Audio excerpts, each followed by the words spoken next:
হযরত মসিহ মাউদ আলাইহিসসালাতু ওয়াসসালাম তৃতীয় বিশ্বযুদ্ধেরও সংবাদ দিয়েছেন, যা প্রথম দুটি বিশ্বযুদ্ধের তুলনায় অধিক ধ্বংসাত্মক হবে। তৃতীয় বিশ্বযুদ্ধের সংবাদও দিয়েছেন, যা প্রথম দুটি বিশ্বযুদ্ধের তুলনায় অধিক ধ্বংসাত্মক হবে। দুটি বিরোধী দলই হঠাৎ এমনভাবে একে অপরের সাথে যুদ্ধে লিপ্ত হবে যাতে প্রত্যেকেই আশ্চর্য হয়ে যাবে।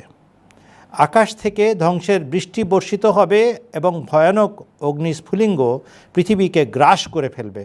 নতুন পরাশক্তির সৃষ্টি হবে, নতুন পরাশক্তির উদ্ভব হবে এবং বড় বড় অট্টালিকা পৃথিবীতে ধূলিসাৎ হয়ে যাবে। অর্থাৎ রাশিয়া ও তার সহযোগীরা এবং আমেরিকা ও তার সহযোগীরা প্রত্যেকেই ধ্বংস হয়ে যাবে। তাদের শক্তি টুকরো টুকরো হয়ে যাবে, তাদের প্রভাব প্রতিপত্তি বিলীন হয়ে যাবে এবং তাদের ব্যবস্থাপনা নিঃশেষ হয়ে যাবে। যারা বেঁচে থাকবে তারা হতবাক এবং আশ্চর্য হয়ে যাবে।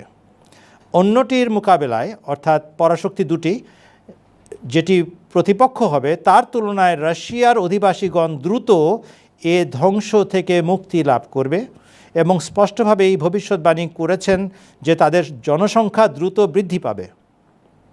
তারা নিজেদের সৃষ্টিকর্তার প্রতি মনোযোগী হবে এবং তাদের মাঝে ব্যাপক হারে ইসলাম বিস্তার লাভ করবে।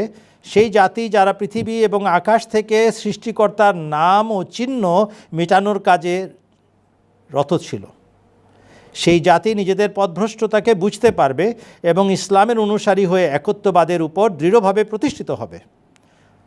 হয়তো আপনারা এটিকে অলীক একটি কল্পনা বলে মনে করছেন, তবে তৃতীয় বিশ্বযুদ্ধের পরে যারা জীবিত থাকবেন তারা দেখবেন এটি খোদার কথা এবং সেই সর্বশক্তিমানের কথা যা সর্বদা পূর্ণ হয়ে থাকে। কোনো শক্তি এটিকে রদ করতে পারে না। ধন্যবাদ।